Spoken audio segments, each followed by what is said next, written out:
Dans quelques instants, le nouvel épisode de Séquence avec notre invité du jour, Mathieu Van de Velde. Mathieu est producteur. Il est notamment passé par les services juridiques de Studio Canal, de la France, de l'Angleterre, de l'Australie, avant de co-diriger Black Sheep Film, pour lesquels il a notamment produit les séries Mental et La Famille Rose, deux séries qui ont reçu énormément de distinctions. Il va venir nous en parler, son rapport avec les auteurs, les scénaristes, comment on détecte un bon projet, comment il est présenté ce bon projet, et il va nous parler aussi de cette nouvelle structure de production, Story Engines, qui lance depuis quelques semaines. Voilà, on se retrouve juste après les petits sonores qui vont bien. Vous savez les petits sonores que vous avez l'habitude d'écouter? Ça commence comme ça. Ceci n'est pas un podcast ASMR. Bonjour à toutes et à tous, je suis David Frissino. Et moi, c'est Maxence Pirard. Ensemble, on est scénariste et créateur d'histoire. Et justement, après des années dans ce métier, on s'est rendu compte que l'écriture restait encore un grand mystère pour beaucoup de monde. Que vous soyez passionné de storytelling, scénariste en herbe, professionnel ou simplement curieux de savoir comment naissent les grandes histoires, il y a tellement à découvrir. L'écriture, c'est vraiment la base de tout projet, que ce soit pour le cinéma, les séries, les documentaires, les formats courts. Et pourtant, peu de gens connaissent les rouages qui se cachent derrière ces récits. C'est ce qu'on explore avec Séquence, notre podcast qui plonge au cœur de la création d'histoire. Tous les 15 jours, on reçoit des réalisateurs, des scénaristes, des producteurs, des diffuseurs pour décrypter avec eux leur parcours, leur méthodologie, leurs astuces et aussi toute la partie business étonnante de ce métier. Et ce n'est pas juste pour les scénaristes, tout le monde peut y trouver de l'inspiration, que vous soyez auteur, créatif ou simplement fan d'histoires bien racontées. Et si vous aimez ce qu'on fait, une chose à faire, nous soutenir pour nous permettre de produire de nouvelles émissions plus régulièrement. Rendez-vous sur Patreon ou Tipeee via les liens en description. Le podcast est disponible en audio sur Spotify, Deezer, Apple Podcasts et en vidéo sur YouTube. Alors abonnez-vous, activez la cloche, mettez-nous 5 étoiles et relayez nos formats courts sur les réseaux sociaux. Merci pour votre soutien et à très bientôt pour un nouvel épisode de Séquence. À très vite. J'ai plus de 20 scénaristes sous contrat. Henri, c'est François. Je te rappelle au sujet de notre scénario. C'est ça qu'on appelle un flashback? Nous sommes au regret de devoir vous annoncer que votre manuscrit n'a pas été retenu par notre comité de lecture. On ne peut plus se payer le luxe d'investir dans des choses aussi superflues qu'un scénario. Tu sais bien que je lis jamais les scénarios. Je vais lui faire une offre qu'il ne pourra pas refuser. Quand il s'agit de faire un film, les rêves ne suffisent pas. Je crée pour vivre.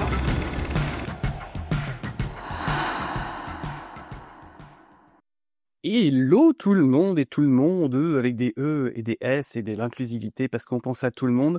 Salut Maxence, comment tu vas? Ça va bien et toi? Bah nickel, écoute, c'est l'été. Au moment, chers auditeurs, chères auditrices, où vous écoutez cet épisode, vous êtes en juin. Si vous êtes le jour de la sortie, vous êtes même peut-être le 25 juin. Il fait beau, il fait chaud. Et vous vous dites, mais est-ce que Séquence va s'arrêter cet été? Est-ce que je vais manquer mon petit podcast sympa, toujours dans le top 20 France? On continue à le préciser à chaque fois parce que c'est une petite fierté pour un podcast qui a même pas un an d'existence. Maxence, qu'est-ce qui se trame cet été? Est-ce que tu peux donner quelques indices? Même si on en a dévoilé un tout petit peu, mais c'est le prochain épisode que nos auditeurs, nos auditrices vont découvrir. On a une petite série de 4 épisodes qui sont un petit peu plus courts mais qui se trament et on se la fera en présentiel. Enfin, juste David, moi et nos invités parce que on va pas inviter tout le monde. Mais voilà quoi, donc il y a quelque chose de sympa où on a un concept un petit peu différent, histoire de faire autre chose pour l'été et de renouveler un petit peu la formule qu'on a hâte de vous présenter. Ouais, carrément, parce qu'effectivement, quand les podcasts passent l'été, en général, il y a toujours, c'est toujours le moment pour trouver de nouvelles formes pour s'amuser. Nous, c'est ce qu'on a fait. Mais je pense qu'on peut peut-être un peu dire ce qu'on va faire. En fait, peut-être pas en citant les deux invités qui vont nous accompagner. Non, c'est la surprise. Bon, je te laisse Maxence. Tu expliques ce que nos auditeurs vont découvrir à partir de dans 15 jours. Nous allons essayer, en tout cas, de créer une série, de créer quelque chose ensemble face à vous. Pour vous montrer un petit peu comment ça se passe, les brainstorming, pour essayer en fait de générer une idée qui peut-être ira plus loin plus tard. Ouais, c'est un petit peu la genèse de la chose. Ouais, complètement. On s'est dit que à force de parler avec des scénaristes, alors dans nos invités, donc on sera 4. Si tout se passe bien, vous le saurez dans 15 jours. Si c'est bien 4, on sera 4. Maxence, moi, ensemble, 2 invités, dont un invité que vous avez déjà vu ou entendu dans Séquence. Effectivement, comme c'est Maxence, on va se laisser, en fait, au fur et à mesure des épisodes, on commence, on ne sait pas du tout ce qu'on va faire ensemble, mais quand on aura fini cette session sur ce mois d'été, on aura une série ou pas à présenter ensemble. Donc voilà un peu le défi. Donc vous êtes vraiment effectivement dans les coulisses, dans les brainstorming. Vous allez m'entendre répéter 50 milliards de fois les mêmes choses. Ça, Maxence, faut pas habitué. Maxence, toujours avec un grand flegme, même une grande sagesse, saura saura me recadrer. Donc c'est tout bon.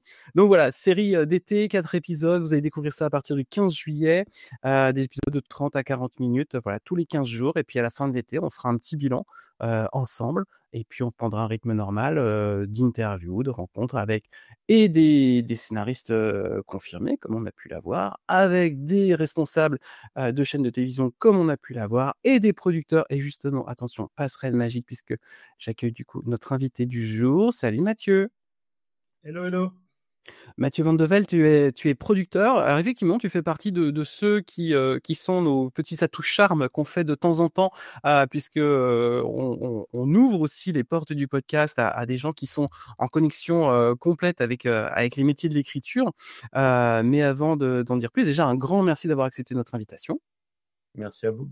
Et je crois que ce tunnel va être un des tunnels les plus longs que j'ai pu faire. Donc je vais passer tout de suite la parole à Maxence. On rentre dans le vif du sujet. Oui, petite présentation de qui tu es. On est ravis déjà de t'avoir sur Séquence. Donc, tu es producteur, comme David a pu le dire. Le début de ta carrière, tu étais plus orienté sur la gestion des droits et négociation de contrats, mais aussi à l'international. Aujourd'hui, tu es le co-créateur de la société Black Sheep Films, où tu as mené des projets de séries comme Mental ou encore Ultra Loin. La première question que je vais avoir pour toi, c'est comment tu passes du droit commercial, de tout ce qui est juridique, à justement à vouloir produire de la série? C'est tout un cheminement. D'abord, félicitations pour cette série d'été là. Le tease est incroyable. C'est tout le drame de nos projets avec Maxence. On est des super teasers. On a vraiment envie de savoir ce qu'il va y avoir dedans et le concept est vraiment très sympa. Donc voilà. Alors tu sais quoi, je lance l'invitation dans ces cas-là parce que à la fin de l'été, on a envie de faire revenir un ou deux producteurs qu'on a reçus. Donc si t'es open, on pourrait te le faire découvrir aussi et avoir tes impressions, tes retours, tes remarques, tes critiques. Ça peut être sympa aussi peut-être pour la sortie de l'été, quoi. Eh ben avec grand plaisir, voilà. Super. Beaucoup de petite parenthèse refermée, petit retour à la question. Non, en fait, il y a toujours eu. J'ai fait des études un peu classiques, on va dire, plutôt littéraires. J'avais une passion de manière complètement folle pour la musique. Et c'est un petit peu comme ça que je me suis retrouvé dans le milieu de l'audiovisuel. En fait, c'est par la musique. Moi, j'avais vraiment envie de bosser dans le son. J'avais pas grand-chose à voir avec la télé ou le cinéma. Et j'ai eu la chance d'aboutir chez Alphanim, qui est l'ancêtre de Gaumont Animation, que vous connaissez peut-être, où je m'occupais de tous les royalties de musique. Et ils avaient un sacré catalogue chez Alphanim. Et du coup, ça permet de comprendre en fait comment marche l'écosystème, c'est-à-dire les liens qui sont toujours extrêmement proches en fait entre le droit, la finance et la créativité. On parle toujours, et dans ce podcast vous en parlez admirablement bien, du créatif, mais en fait c'est toujours un créatif qui vit dans un univers. C'est de l'entrepreneurial, c'est du commerce, c'est du business. Et donc, comment on arrive à ça? Voilà, moi, je suis rentré là. Le Alphanim m'a permis ensuite d'intégrer Studio Canal, donc, qui était quand même une très bonne école aussi. Et puis ensuite, de voyager grâce à Studio Canal. Donc là, plutôt dans des fonctions de business development en Angleterre et puis en Australie, en Nouvelle-Zélande. Et il y a pas mal de choses qui permettent, si vous voulez, on essaye de comprendre, ça m'a permis de comprendre l'ensemble de l'écosystème dans lequel je vis. Je pense qu'il n'y a pas d'école de producteurs, en fait. Les producteurs, c'est toujours des gens qui viennent soit du créatif, et du coup, peut-être ils ont des challenges à comprendre les aspects financiers et juridiques, soit c'est des gens qui viennent plutôt de la finance, du juridique ou du business de manière générale, et qui rejoignent en fait cet aspect créatif. Et on aura peut-être l'occasion d'en reparler un peu plus tard dans l'émission, mais le cœur du métier, il est vraiment au point de rencontre de ces aspects-là. Donc en fait, on vient toujours d'un côté ou de l'autre. Et du coup, moi, ce parcours, j'ai l'impression qu'il m'a vraiment permis de comprendre en fait comment le business marchait. Comment on fait pour financer un film? Comment on fait pour le vendre, le pré-vendre? comment on fait pour le distribuer dans les différents canaux en télé. À l'époque, il y avait du DVD, c'était énorme le DVD. Il y avait des contrats avec ce qu'ils appelaient VOD, mais on savait même pas ce qu'on mettait dedans. La SVOD, la Subscription Video On Demand, telle qu'on la connaît aujourd'hui avec tous les streamers, ça existait même pas. Donc il y avait des clauses incroyables en fait dans les contrats, etc., etc. Et tout ça, ça permet de se dire comment on fait en fait. C'est des mécanismes qui permettent de financer les films. Et du coup, je pense que c'était une très bonne école aussi par le côté un petit peu peut-être anglo-saxon et la manière d'appréhender les choses. Et peut-être on reviendra aussi là. C'est ce que j'allais te poser comme question parce que tu passes par Londres, tu passes par l'Australie. Est-ce que tu fais des rencontres qui vont être vraiment déterminantes dans ta façon d'appréhender l'outil histoire, l'outil scénario? Alors oui, d'une part, Studio Canal UK, c'est quand même une école qui est assez incroyable en termes de goût. D'abord, à l'époque, il y avait un partenariat très très établi entre Studio Canal et une structure anglaise bien connue qui s'appelle Working Title, qui a fait tous les les Nanny McPhee, Senna, et qui a fait tous ces films assez incroyables en fait qu'on a pu voir. Et Studio Canal eux-mêmes, ils avaient des goûts vraiment très pointus en termes d'acquisition de droits. Je pense à des films comme This is England, qui était quand même un truc assez génial. Il y avait les premiers films de Richard Ayoade aussi, qui étaient là, Submarine, des choses comme ça. Ils avaient tous les droits des films de Ghibli pour le UK. Donc, tous les Miyazaki étaient là-bas. Donc en fait, il y avait quand même quelque chose de... Ça baignait dans une culture cinématographique. C'est vraiment pendant. Et du coup, les relations avec les personnes du département acquisition, notamment, je pense à quelqu'un qui s'appelait Alison Mise, je crois qu'elle est toujours là-bas. C'est plus de 25 ans voilà, qu'elle est en poste. Ça, c'était vraiment très, très formateur. Et puis après, il y a eu peut-être l'Australie. En fait, l'Australie, c'est un petit milieu, le milieu de l'audiovisuel, ce qui fait que tout le monde se connaît. C'est assez simple, en fait, de rentrer dans ce milieu. Les gens sont assez bienveillants. Et je pense que du coup, tout de suite, on se retrouvait... moi, j'avais notamment dans mes missions l'idée d'identifier un petit peu des talents avec qui travailler. Quelque part, ça donne confiance. Et ça donne aussi confiance à titre personnel. Par exemple, moi, je me suis retrouvé à aller prendre le thé chez Ian Chapman, qui est la productrice historique de Jane Campion et qui habitait à 3 rues de chez moi à Sydney parce que j'avais été introduit. Voilà, c'est des choses qui se font très simplement. En fait, il y a quand même le côté, je trouve, assez ouvert qu'on a dans les pays anglo-saxons de dire la bonne idée, elle peut venir un peu de n'importe qui ou un peu de manière impromptue. Et donc, du coup, il y a toujours une ouverture relativement naturelle, une curiosité par rapport à d'autres personnes avec qui on n'a pas travaillé, par rapport à d'autres sujets, etc. Je dis pas que c'est facile, hein, attention, mais il y a quand même ce côté de disposition ou d'état d'esprit qui rend les choses beaucoup plus simples. Et du coup, paradoxalement, en fait, à titre personnel, ça donne aussi beaucoup de confiance. Parce qu'on sent qu'il y a un intérêt, les choses se font, on commence à rencontrer un petit peu des personnes, ça devient un petit peu plus sérieux. Et puis, au bout d'un moment, on se pose d'autres questions. Voilà. Tu sautes le pas plus ou moins, je crois, en 2012, quand tu travaillais avec Septentrion Film en tant que producteur. Ça a été quoi pour toi les premières expériences à produire, justement? Alors, un grand n'importe quoi. Je dirais grand n'importe quoi. C'était vraiment... Des freestyle, quoi. C'était freestyle. Il y avait... Septentrion, c'était une première société qui avait été créée avec Mathieu Zaccagna et Augustin Bernard, en fait, qui étaient deux amis. L'idée, c'est qu'en fait, on voulait vraiment... Il y avait déjà une envie entrepreneuriale un petit peu côté de chacun. À l'époque, je pense qu'on était tous dans l'univers corporate, on va l'appeler comme ça. Il y avait une envie de faire un peu plus et surtout de commencer à apprendre les rouages. Et pour ça, on avait sollicité chacun l'autorisation de créer une boîte, en plus de la boîte pour laquelle on travaillait, qui avait été gentiment accordée.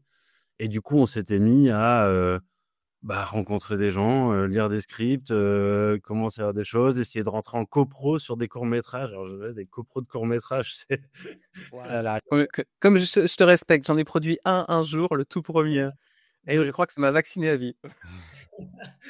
Donc, c'est des choses où, en fait, c'est la learning curve, quoi. C'est-à-dire qu'en fait, tu commences à saisir comment les choses se font et quel est le sell. C'est-à-dire, en fait, le sell, c'est une bonne idée, c'est un financement, c'est une rencontre. Et c'est l'agrégation de l'ensemble de ces éléments à l'instant T qui fait qu'on peut arriver à faire quelque chose. Voilà. Après, ça participait d'une démarche assez prudente, on va dire, dans le sens où on faisait ça un petit peu sur le côté, quoi. Ouais, parce que vous aviez quoi votre job dans les comptes c'est une manière de mettre un peu le pied à l'étrier tout en étant relativement prudent. Et puis en voyant un petit peu comment ça se passait, et aussi les relations entre nous. Voilà. Mais j'en garde un souvenir assez tendre, rétrospectivement. Voilà, on n'a pas fait grand-chose, mais c'était une bonne école. C'était une très bonne école. Mais après, tu vas avoir le gros passage sur Black Sheep que tu as quitté récemment, si je dis pas de bêtises. Du coup, sur cette phase-là de ta vie, il va y avoir quand même de gros succès, de très jolis succès. Moi, j'ai un copain que tu connais certainement qui s'appelle Simon Baptiste-Béraud, qui est le réalisateur du coup de Mental, qui était extrêmement primé, reconnu. Alors, on va revenir un peu aux prémices de la chose. Quand tu rejoins Black Sheep, ça ressemble à quoi? C'est quoi la ligne édito? Et qu'est-ce que toi tu vas amener dans cette structure? C'est vraiment une aventure entrepreneuriale. C'est-à-dire que à l'époque, mon associé Augustin Bernard, lui, il vient de quitter Elsevier Film, chez qui il a travaillé pendant plusieurs années. Moi, de mon côté, je suis encore chez Studio Canal en Australie. Peut-être un peu cette aventure de Septentrion, ça nous a donné le goût de plus.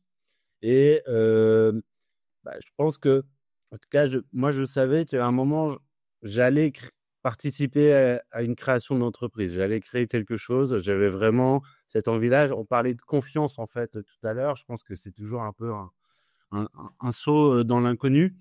Et donc, avec Augustin Bernard, il y a Black Sheep qui est créé. Il commence je crois que lui, dès fin 2015, en fait, il est en disponibilité de Elsevier, donc il se met en France. Moi, je me mets en disponibilité en 2016 avec Studio Canal. Je rentre en France et là, à partir de fin 2016, début 2017, on est complètement full-time tous les deux sur Black Sheep. Donc, quand on arrive... Déjà, on remercie infiniment l'État français. Je pense qu'on le fait pas assez, mais le fait... Non, mais... je rigole parce que je pense, oui, on est beaucoup à profiter, ou on a profité effectivement de notre chômage pour pouvoir faire, se consacrer. Enfin, si c'est ce que tu allais dire.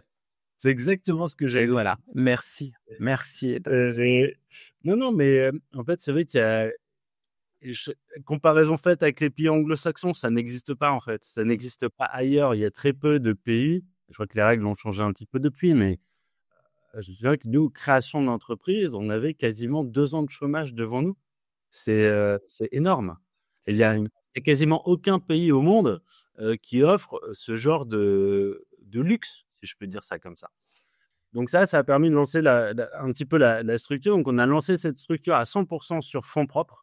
Donc, c'était vraiment de l'argent personnel qui était investi dans la boîte. C'était toutes nos économies. Là, il fallait être très pragmatique. Donc, en fait, il y a une conjonction entre, on va dire, une stratégie entrepreneuriale et une stratégie éditoriale. C'est-à-dire que à l'époque, on est à la grande époque des 10x10. Feu les 10x10. Ah, de Black Pills. De Black Gills, de Plus, etc., etc. Et en fait, ces plateformes, ces diffuseurs-là et je les remercie très sincèrement parce qu'ils ont permis en fait de faire émerger toute une génération d'auteurs, de réalisateurs et de producteurs. Voilà, donc en fait, il y avait quand même une prise de risque qui était assez intense chez eux. Donc il y avait ça, c'était l'élément de contexte. C'était des formats courts, plutôt à destination des jeunes adultes. En tant que structure, on s'est dit, vraiment, ça nous intéresse en fait. Ça nous intéresse du point de vue éditorial parce que moi, je pense que les questions d'adolescence sont quand même des questions les plus importantes, les plus définissantes, les plus prévalentes. Ça, voilà, ça nous... On y passe tous. Voilà, les réponses sont là. Nous définissent en tant qu'adultes. Donc, en fait, ça nous amène sur les 30 ans d'après. Et il y a très peu de choses, en fait, il y a peu d'événements, de périodes dans la vie, qui sont aussi structurantes que celle-là. Donc, c'était vraiment des sujets dont on avait envie de parler, dont on se sentait légitime à parler. Et puis, ça nous permettait aussi de travailler avec des auteurs qui étaient peut-être aussi juniors que nous. De travailler avec des auteurs qui étaient déjà en phase avec les histoires qu'on voulait raconter.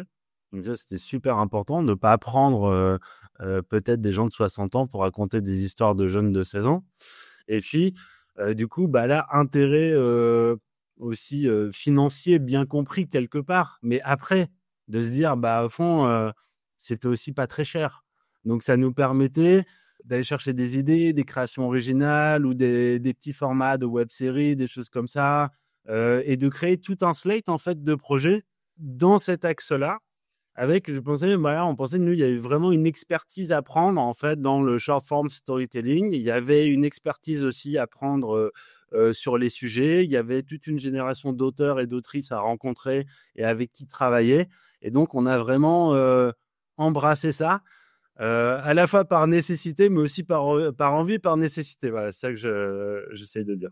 Dans la ligne éditoriale que tu vas avoir potentiellement et que tu recherches, donc comme tu disais, sujets plus adolescents, ces questions un petit peu de maturité, tout ça. Comment tu reconnais en fait quand tu reçois des projets que c'est la bonne idée par rapport à une autre qui peut-être parle de la même chose? C'est une super question. C'est Maxence, hein. Il faut se préparer les questions pour Il y a la bonne idée, c'est déjà c'est l'idée qui touche. Je pense qu'il y a quelque chose de il y a une universalité dans l'idée, c'est-à-dire qu'elle peut avoir un setup qui est extrêmement original et c'est souvent ce qu'on va rechercher. L'originalité de l'arène, la manière dont c'est exprimé, la typologie de personnages qui portent, etc., etc. Mais au-delà de ça, je pense qu'en fait, c'est l'universalité de l'histoire. C'est qu'est-ce qu'on se reconnaît toujours. Et je pense que c'est tellement dur d'écrire, c'est tellement dur de produire et de faire qu'en fait, on a besoin d'avoir des atomes crochus avec une idée. Parce qu'il va falloir la porter contre vents et marées, cette idée. Donc, en fait, il y a une dimension d'affect, il y a une dimension personnelle, il y a une dimension de comment moi, je me lie à cette idée et comment je pense que si moi, je m'y lie, d'autres s'y lieront aussi.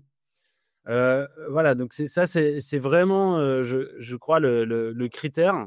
Et puis, il y avait quand même quelque chose en plus chez Black Sheep qu'on a toujours essayé de porter, c'est quand même une petite volonté, pas revendicatrice, mais une volonté d'être toujours au bord de ce qu'il était possible de faire. Voilà. Et de se dire, sinon on arrive à faire bouger la ligne, tant mieux. De se dire, ouais, parce que en fait, c'est pareil, c'est quelque part, on est dans un, et vous le savez aussi bien que moi, on est dans un univers qui est extrêmement difficile, complexe, où les projets sont pas faciles à mettre en place, etc. Il y a des millions de paramètres qui ne dépendent pas de nous. Voilà, donc en fait, tout ça, je savais que si on se bat pas déjà pour un truc qu'on aime et qu'on est prêt à défendre contre vents et marées, il faut pas s'attendre à ce que ça se produise. Oui, tu transmets pas l'enthousiasme si toi-même t'es pas enthousiasmé. Exactement. Donc en fait, l'idée vient de là. Et peut-être maintenant, il y a une évolution, je trouve, avec le temps, c'est-à-dire peut-être avec le recul de l'expérience. C'est que en commençant Je pense que moi, j'étais très centré sur l'idée et je le suis toujours, hein, c'est évidemment absolument nécessaire. Après, je pense que les personnes avec qui on travaille, c'est aussi important. C'est-à-dire que la personnalité, le fait d'être en phase. Je dis pas qu'on est des meilleurs copains du monde, c'est pas ça. Mais en fait, le fait de se dire, il y a une communion intellectuelle en quelque sorte, une espèce de franchise aussi, qui est absolument nécessaire. Le fait de pouvoir établir ça avec quelqu'un, aujourd'hui, c'est, à mon sens, aussi important que l'idée elle-même. L'idée, elle peut être très très bien délivrée. Si derrière, il n'y a pas cet élément-là, ça fera pas une bonne production ou ça fera pas de production du tout d'ailleurs. Voilà. Donc c'est une petite déviation par rapport à la question, mais voilà, c'était vraiment le projet pour moi, c'est toujours l'idée effectivement. Quels sont les premiers projets que tu vas initier justement au sein de ta propre structure? On avait la première série qu'on produit, c'est une série australienne de genre sur avec un talent qui s'appelle Blake Fraser, hein, qui était un auteur-réalisateur que j'avais eu la chance de rencontrer quand j'étais encore en Australie. Donc on avait continué et en fait on a essayé avec Augustin, on avait bâti un slate qui était vraiment à l'époque à moitié international et à moitié français. Moi j'avais vraiment envie de pousser aussi cette idée de se dire en fait les bonnes idées elles sont universelles. J'ai pas changé d'habit mais c'est toujours aussi dur. Je sais pas. Voilà, donc il y a toujours des projets internationaux qui se baladent parce qu'il y a une universalité dans l'histoire, parce que c'est voilà tout ce qu'on vient d'évoquer là à l'instant. Et donc, on avait un petit peu équilibré ça. Donc, il y avait des projets de genre, il y avait des comédies. Je me souviens d'un projet qui s'appelait, comment ça s'appelait? Love to Death, avec un espèce de slasher qui se passe pendant une vraie fête il y a une fête des célibataires en Irlande ou je sais pas quoi. Et puis, il y a un gars qui commence à dézinguer tout le monde.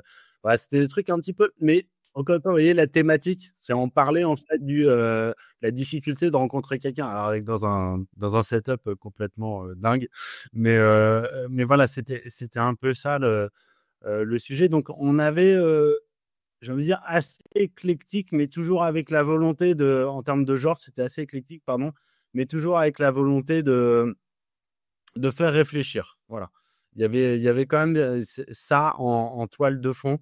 Pas de polar, ce qui est vraiment pour moi un genre à part et qui le reste d'ailleurs. Je pense qu'il y a des spécialistes du polar qui font ça très très bien. À partir du moment où tu choisis de pas faire de polar, effectivement, tu te coupes aussi une partie des cases où tu pouvais prétendre à proposer des projets du coup. C'était une vraie prise de risque. Alors, c'est clair. Et peut-être au fond de moi-même, une pointe de regret. Je sais pas. T'aurais pu faire un meurtre, tout le monde fait des meurtres.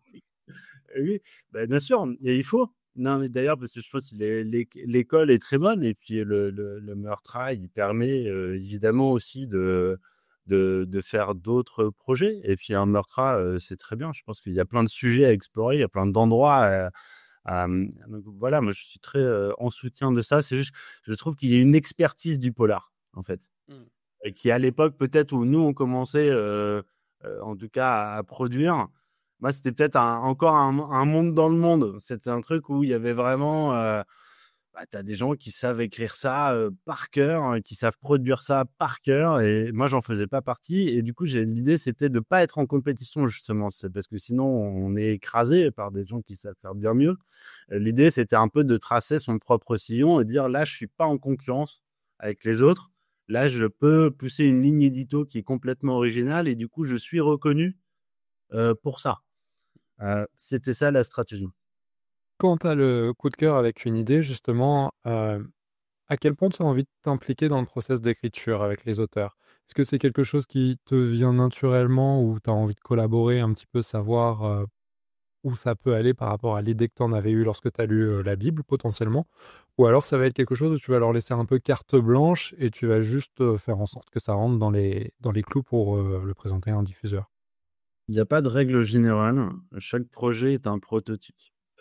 À titre personnel, je suis très littéraire. J'ai eu la chance de faire un peu des études à la fois littéraire, philo, puis même commerce et droit. Donc c'est un peu tout et n'importe quoi.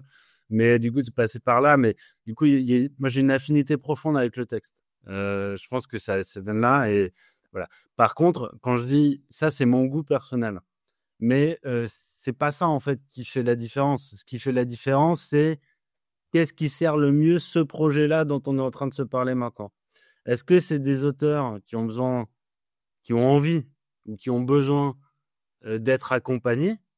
Est-ce que c'est des auteurs qui ont besoin qu'on les laisse dans leur coin pour travailler et qui, du coup, voilà, et on se met un peu d'accord, etc. Tout est possible. Donc, en fait, pour moi, c'est vraiment l'idée de s'adapter. C'est sûr que, en tout cas, de ma part, moi, la porte, elle est toujours ouverte. Après, je pense que l'important dans un projet, c'est toujours de savoir où est sa place. Moi, j'ai pas la prétention d'être un auteur. Ou alors, il y a un jour où je me dirais, bah, ça, c'est un projet que j'ai vraiment envie de coécrire avec quelqu'un, je sais pas, et de me lancer dans le grand. De toute façon, l'être humain veut toujours ce qu'il a pas. Donc, on a des auteurs qui vont devenir producteurs, des producteurs qui vont être auteurs. Voilà, tout le monde veut toujours le truc du voisin. Bon. Donc, pour l'instant, non, je pense que l'important, c'est de savoir où est la place de chacun. Et surtout, en tant que producteur, le travail, c'est d'offrir la solution. C'est d'offrir l'aide, de se dire, bah là, t'as peut-être même pas besoin d'un producteur parce que tu as besoin d'un co-auteur peut-être en fait. Donc en fait d'être capable de proposer un co-auteur, de créer un rendez-vous, peut-être d'être donc ça des attelages, on en a fait des équipes. Il y a aussi des auteurs avec qui on s'est particulièrement bien entendu et avec lesquels on a été très très proches. Après je pense que plus le temps passe, plus aussi on établit un petit peu on a un peu plus de bouteilles, donc on arrive à voir un petit peu comment ça se passe ou comment ça va se passer. Ça dépend des projets. Je crois que en tout cas, on a toujours eu la réputation d'être très proche du texte. Voilà. Et moi, c'est vrai que j'ai du mal à lâcher des projets où les projets où je regarde pas, ça n'existe pas. Mais par contre, il y a toute une gradation là-dedans. Mais je te rejoins complètement parce que c'était, on a eu le cas de, je vais pas citer bien sûr les sociétés en question et les projets, mais avec Maxence, on a eu le cas, deux cas très opposés pour montrer à quel point c'est hyper important de trouver aussi le bon producteur avec lequel ça va coller. Nous, on a eu un producteur qui, sur une série, nous a dit: «Ah, c'est génial, j'adore» et qui nous a proposé un axe de retravail. On s'est dit: «Mais en fait, on n'a vraiment pas du tout compris les mêmes choses». Donc là, très amicalement, on passe notre chemin et contrairement effectivement à un autre cas qu'on a sur une de nos séries où, la production va même nous amener sur des pistes auxquelles nous, on n'avait presque pas osé ou sur lesquelles on s'était restreint en disant: «Bon, est-ce que le monde entier est prêt à ce type d'histoire?» Et puis, d'un coup, ils ont un producteur qui dit: «Bah, en fait, ouais, parce qu'en fait, de prime abord, c'est vraiment là où j'ai envie d'y aller. C'est vraiment comme ça que je peux défendre l'histoire» et du coup, le truc, s'accélère et c'est plutôt assez sympa. Donc ouais, c'est important effectivement de rappeler c'est presque cette alchimie. Moi, j'ai toujours tendance à dire que c'est comme une histoire d'amour aussi, entre un prod et des scénaristes. C'est faut réussir à trouver effectivement des fois, on est tellement content de trouver un producteur que des fois, on regarde pas, tu sais? Oui. Non, mais c'est exactement ce que tu décris, c'est-à-dire que il y a une vérité, c'est que si on est mal à l'aise au début, on sera pas plus à l'aise après. Ouais, complètement. On peut n'être que plus mal à l'aise encore jusqu'à peut-être générer une situation de blocage ou de crise qui est à tout prix ce qu'on veut éviter en général sur une production. Mais du coup, si déjà on sent que en phase de premier rendez-vous, en phase de Bible, bon, en fait, on voit pas trop les choses de la même manière.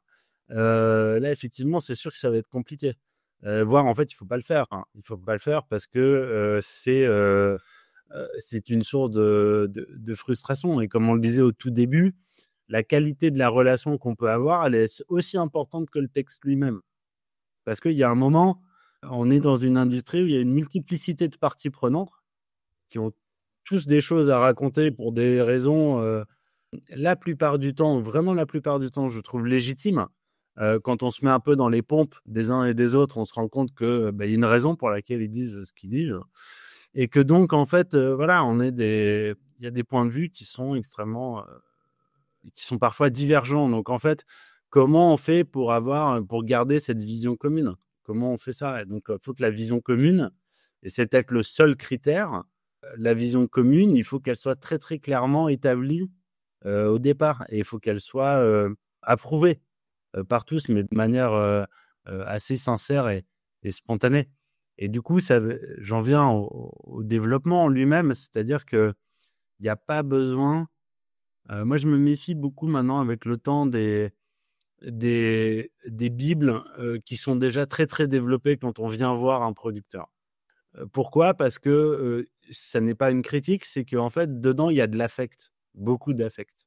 De manière volontaire ou involontaire, hein, c'est pas, encore une fois, chacun met du sien, et tant mieux qu'un auteur mette du sien dans un projet, c'est ça qui le rend unique. Mais du coup, l'idée, c'est presque plus le travail de développement, on va le faire ensemble. Parce qu'on se dit, bah voilà, moi j'apporte la vision de marché, j'en sais rien, ou la vision d'expérience, voilà, pour dire bah, comment on fait en sorte que cette idée se fasse. C'est ça, au fond, la question. C'est comment on fait en sorte que ça se passe.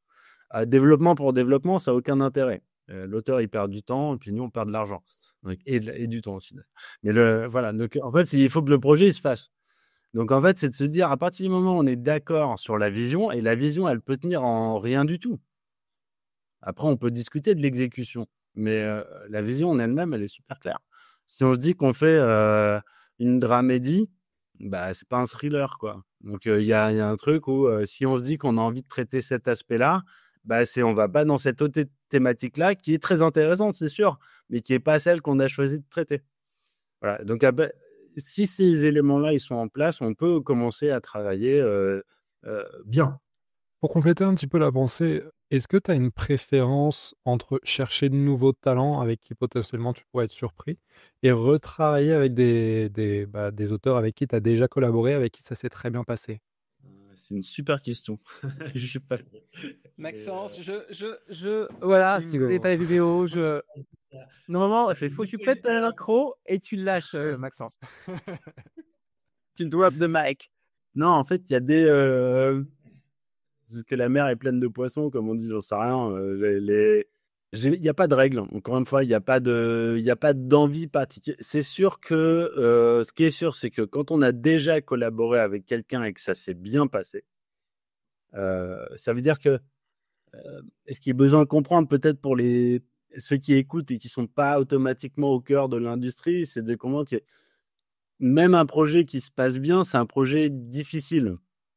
Parce que on parle de plusieurs années, en fait, quand on parle d'une série télé. Donc, en fait, on a cohabité, on a vécu ensemble, créativement, des fois physiquement, d'ailleurs, pendant plusieurs années. Donc, le fait que ce soit bien passé, ça veut dire qu'on a surmonté ensemble toute une somme d'épreuves pour en arriver au résultat final dont on est content. C'est énorme.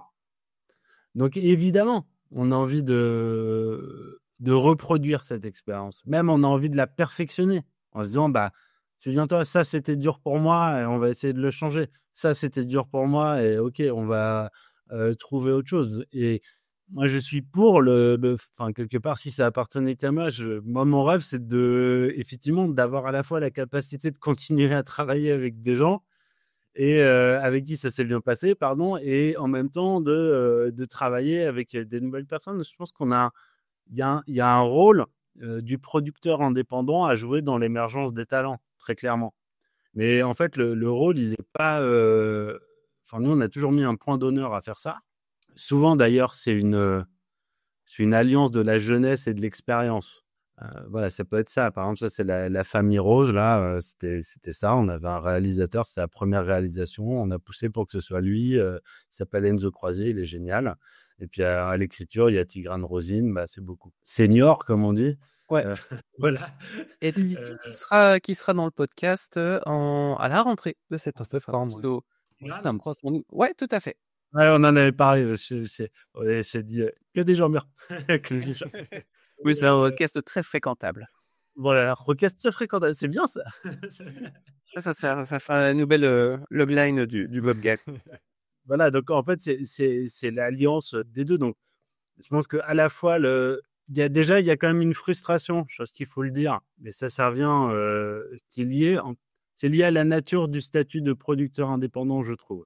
Le producteur indépendant, il a très peu de moyens de retenir ou de continuer à travailler avec un talent qui peut avoir contribué à faire émerger. Il n'y a rien qui est...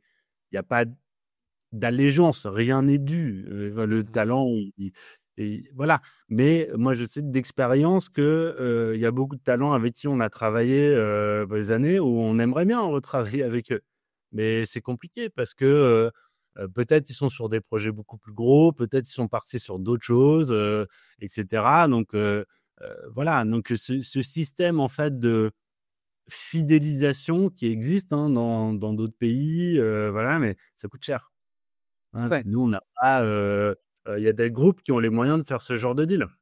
On en avait parlé avec, Cool Don't Tran qui est en contrat exclusivité HBO pendant 2 ans et qui du coup est dans les locaux de HBO aux États-Unis et qui gratte toute la journée et qui après va toquer à la porte en disant coucou. Exactement. Et donc, Ouais, la reine du jour, ouais. Complètement. Même en France, ce n'est pas une critique parce que le processus est normal. C'est-à-dire, c'est quand on a la chance de pouvoir être sur un projet qui fait émerger des talents. Si ce projet est couronné de succès, le talent est immédiatement, on va dire, aspiré par des productions plus établies qui, elles, n'ont pas pris le risque en amont, mais sont prêts à le prendre en aval. Enfin, voilà.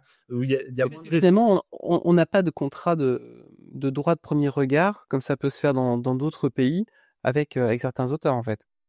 Non, on pourrait le faire. À un moment, il y en a qui, je cite de grands groupes dont je tairai le nom, qui ont fait ce genre de first look deal avec des réalisateurs, même avec des auteurs d'ailleurs. En fait, je pense que c'est de manière officielle ou non officielle. Mais c'est bien, hein. Quelque part, je trouve ça intéressant de prolonger la relation. Et puis après, c'est aussi de se dire comment on fait pour faire émerger des nouveaux talents. En disant que peut-être c'est pas juste un projet, c'est plusieurs projets.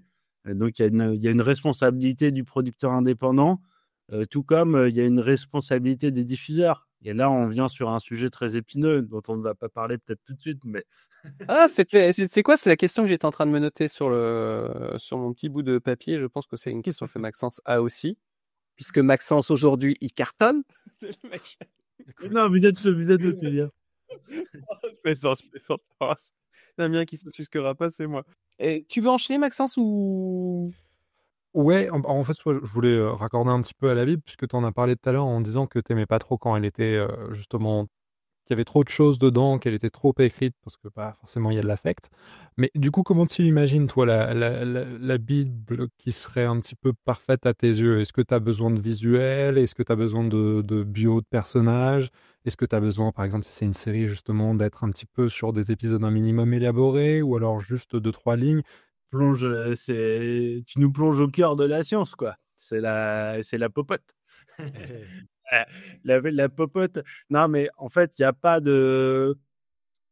C'est à l'image de ce qui était dit avant, c'est-à-dire chaque projet est un prototype. Donc, en fait, qu'est-ce qui va faire en sorte que ce projet emporte la décision d'un diffuseur dans un contexte de saturation du nombre de projets, dans un contexte de compétitivité extrêmement forte? Qu'est-ce qui fait que ce projet fait la différence? Donc, en fait, on peut presque présenter ça à l'envers. C'est-à-dire que à quelle question il faut que je réponde pour qu'on ne puisse pas dire non à ce projet? Ouais. Enfin, c'est comme ça aujourd'hui, presque j'ai envie de le traiter. C'est-à-dire de se dire, là, je vais enfoncer des portes ouvertes, ça peut aller plus loin que ça, mais de dire, si c'est une comédie, évidemment, il faut déjà que la Bible, elle soit super drôle. Et puis là, je vais avoir besoin de lire. Donc, une Bible de comédie, il faut quand même qu'elle ait soit un petit bout de dialogué, soit qu'elle ait un bout de texte, qu'on lise que c'est drôle. Et que la Bible elle-même soit marrante. Il y a des Bibles de comédie qui sont c'est des pierres tombales, le truc. Mais déjà, si je rigole pas là, comment je rigolerai après? Donc, même si le concept en lui-même, il est hyper bien posé, c'est chiadé, tu vois. Tu le plais bien, mais c'est pas drôle. Tu vois. Donc, en fait, voilà. Donc, la comédie, par exemple, c'est un aspect, mais la comédie, il faut qu'elle s'incarne un thriller qui est basé beaucoup sur de la psychologie, des choses comme ça. Là, on va insister sur les persos parce qu'en fait, c'est la problématique qu'il faut traiter. Le problème vient d'eux et de qu'est-ce qu'ils portent en fait comme message, quel est leur dilemme, comment ça va être résolu, etc. Si je vais du côté de la science-fiction ou j'en sais rien, du fantastique, là, j'ai plus un côté world building, tu vois, que je vais avoir besoin d'adresser. Là, on parle du créatif et puis après, on parlera du formalisme aussi. Mais le créatif, c'est ça, c'est de se dire qu'est-ce qui sert mieux, en fait, qu'est-ce qui sert mieux le projet. S'il y a vraiment un polar, le polar, il tient sur son intrigue. Il tient sur, le meurtrier, tic-tac-touc, on est en mode détection, enfin détective, il y a tout un parcours, etc. Il y a évidemment un personnage principal avec ses défauts, divorcé, 2 enfants à charge. Le trauma d'enfance, n'oublie pas le trauma d'enfance. N'oublions pas le trauma d'enfance, merci. Non, voilà, donc en fait, c'est se dire comment on répond aux questions qui vont inévitablement se poser en face. Après, comment on sert ? Là, on vient sur une question qui est difficile qui est difficile pour les producteurs, mais qui est aussi complexe pour les auteurs. C'est-à-dire que aujourd'hui, l'approche pour moi de one size fits all, où tu t'envoies le même dossier à tous les diffuseurs, elle n'existe plus. C'est pas ça, tu peux pas faire ça. Donc, tu as besoin de tailorer un truc. Déjà, en fonction du sujet que tu vas traiter, il y en a déjà la moitié que tu peux mettre de côté. Tu sais que c'est pas pour eux. Donc, il t'en reste quelques-uns. Ces quelques-uns, ils n'ont pas les mêmes exigences. Ils lisent pas de la même manière, ils n'ont pas tout à fait la même... Il y en a qui veulent plutôt détailler, il y en a qui veulent pas détailler, il y en a qui vont te permettre d'aller pitcher ton projet à l'oral, très rare, mais merci le service public. Il y en a qui vont te permettre il y en a qui vont pas te permettre ça, qui vont te dire envoie le truc. Donc, en fait, encore une fois, il y a tout ce travail à faire. C'est vraiment un boulot. De se dire de mettre en forme de telle manière que ça serve en fait le diffuseur que tu vas avoir en face, quel qu'il soit. On sait par exemple que chez nos amis Netflix aujourd'hui, on n'est pas dans la longueur. Voilà. Qu'est-ce que ça veut dire ? Ça veut dire que il y a un truc super, il faut quelque chose de super impactant dès la première page avec un concept ultra clair, extrêmement fort. Logline, tagline, après on va dans les persos et puis si ça se passe bien, on a une conversation. On peut aller en parler plus en détail, montrer la passion qu'on a pour ce projet et aller le défendre, ce qui est évidemment essentiel. Sur les images, je suis assez partagé, je trouve qu'à la fois il faut toujours incarner ça, et plus tu l'incarnes, en fait c'est très difficile de demander à quelqu'un d'imaginer. Nous on dit imagine, ok, compliqué quoi. Par contre, si je le vois, on fait le travail pour moi, donc c'est beaucoup plus simple. C'est pour ça que la télé, c'est prendre des idées. Je le vois avec Maxence, je te coupe, mais c'est vrai que par exemple, tu vois, nous on utilise les générateurs d'images parce que en tant que scénariste aujourd'hui, c'est génial, ça répond à une problématique qu'on a eu, en tout cas moi j'ai eu pendant pas mal d'années où on me disait mais ça va ressembler à quoi ? Et aujourd'hui, tu peux, même si ça reste de l'IA et on en pense qu'on veut, mais moi je trouve que c'est en tout cas un bon outil sur une partie de Bible, tu vois, pour teaser un diffuseur. Et je vois, on a une série avec Maxence qui avance en chaîne. Si on n'avait pas une image forte, nous avec Maxence, nos dossiers, nos pitch decks, on les pense. La première fois, j'avais pensé comme une affiche. On a toujours, dès le début, on a travaillé comme ça. On se prend presque plus la tête sur la première image en disant faut que ça impacte. Mais c'est vrai que c'est un super outil, je pense, en tout cas, le générateur d'images. Je sais pas ce que toi, t'en penses. Moi, je suis assez chaud. Alors, j'ai pas votre chose que malheureusement, j'ai pas encore votre niveau. C'est-à-dire que moi, les images que j'ai générées, elles ont toujours été relativement pourries. Il en faut beaucoup avant d'avoir une lueur. Ça m'ira. Ouais. On y passe beaucoup de temps. Ah ouf. Je suis assez loin de ce que j'essaye de montrer, donc ça. Fameuse main à 6 doigts. Ça dessert pour l'instant plus le propos qu'autre chose. Donc, mais par contre, c'est vrai que nous, il y a toute une période où on faisait du mood reel. On avait carrément, on bossait et on finançait d'ailleurs, on avait des monteurs avec qui on bossait pour essayer de faire des mood reels. Il y en a quelques-uns qui ont très très bien marché, qui nous ont permis d'aller pitcher les projets dans les festivals internationaux, dans les marchés, etc. Voilà. Après, c'est une grosse dépense.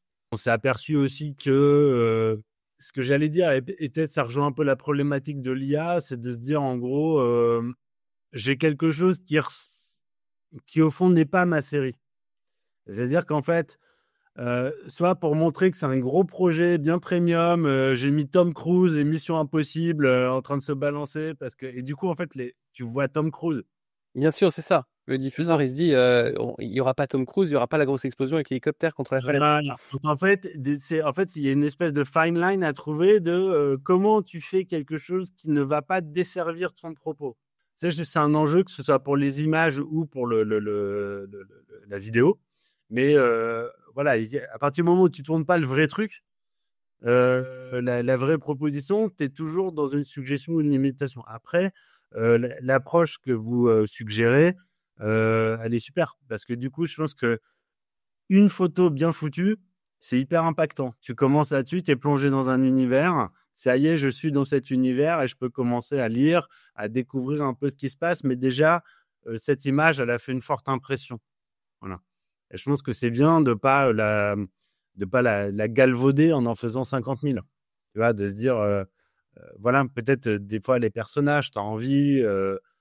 Nous, souvent, ça arrive de faire des propositions de casse, mais en fait, on en revient à la proposition, c'est-à-dire qu'aujourd'hui, avoir une Bible avec un concept génial, c'est absolument nécessaire, mais c'est peut-être 20% de l'équation. Ouais, c'est ça. Donc, en fait, il faut l'avoir. C'est sûr que déjà, si on n'a pas une super histoire, bah, ça ne marche pas.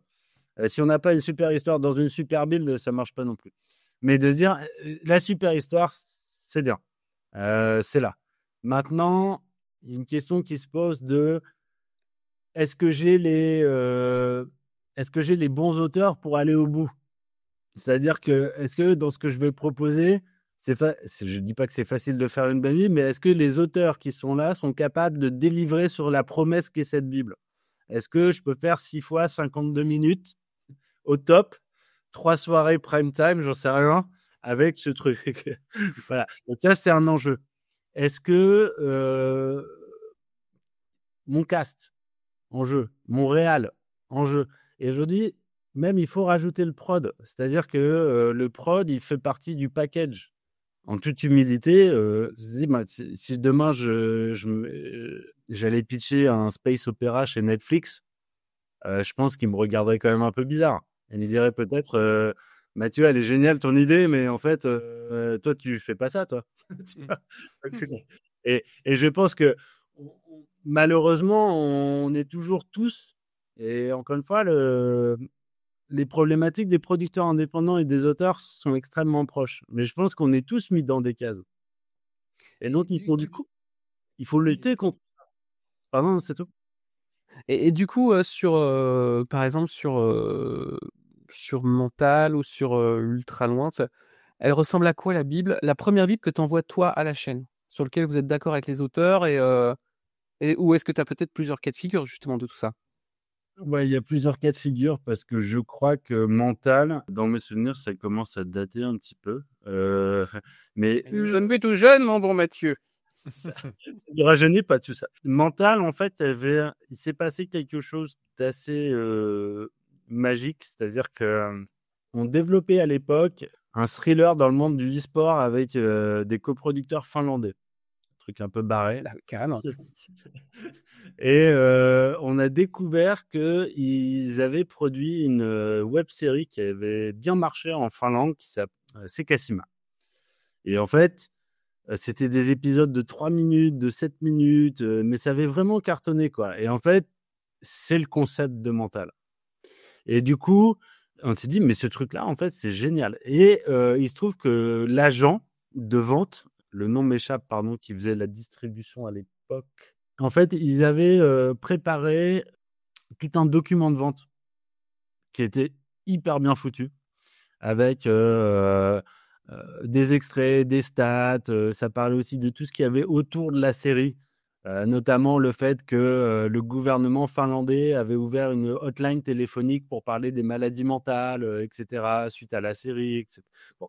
Et donc, on avait pris tout ça, évidemment. Je reviens sur le truc d'avant, il y avait des vidéos, puisqu'il y avait la série d'origine. Donc, on pouvait quand même... Alors, l'humour finlandais se traduit très mal en français, soyons clairs. Mais il y avait quand même une incarnation visuelle du concept. Voilà, c'est juste petite parenthèse. Mais, et on est arrivé avec ça et une note d'adaptation de Marine et Victor. Voilà. Et c'est comme ça que ça a marché. Parce que du coup, c'était un peu un alignement de planètes et il y a vraiment eu... Cette proposition-là était arrivée, elle tombait pile poil dans les objectifs de Slash à l'époque. Voilà. Et donc, c'est vraiment quelque chose qui s'est fait de manière extrêmement naturelle. Mais je pense que c'est assez... pour moi, c'est assez rare. Après, la Bible... voilà, encore une fois, pour moi, il y a autant de Bibles qu'il y a de projets parce que c'est vraiment des... En fait, c'est une approche. C'est quelle approche? Au fond, on peut presque le voir comme une approche du risque, un risk management. Si je parle vraiment en termes presque économiques, je dirais c'est ça. C'est en gros, on essaye, nous, de vendre quelque chose qui est très compliqué. On vend une idée, quoi. C'est de l'immatériel, c'est de l'intangible. Donc, on vend un truc en devenir. Voilà. Et on vend ça à des gens qui sont risque-averses, qui n'aiment pas le risque. Parce que du coup, c'est des gros sous, il y a beaucoup d'enjeux, il y a beaucoup de gens qui regardent. Donc, comment on fait, en fait, pour adresser le risque? Comment on fait pour... voilà. Et donc, chaque Bible et chaque projet est unique. En fonction de ses forces et ses faiblesses, il doit adresser le risque. C'est sûr que si tu arrives avec, je veux dire, Danny Boone, et moi, je suis ch'ti de base, mais j'aime bien Danny Boone, mais si tu arrives avec Danny Boone, sur une comédie, tu diminues ton niveau de risque de manière extrêmement significative à ton défenseur. Tu vois? Voilà, donc c'est ces approches-là. Aujourd'hui, ta vision de la coproduction, elle est comment? Est-ce que tu y trouves vraiment des avantages ou c'est plus un plaisir à vouloir potentiellement collaborer ailleurs?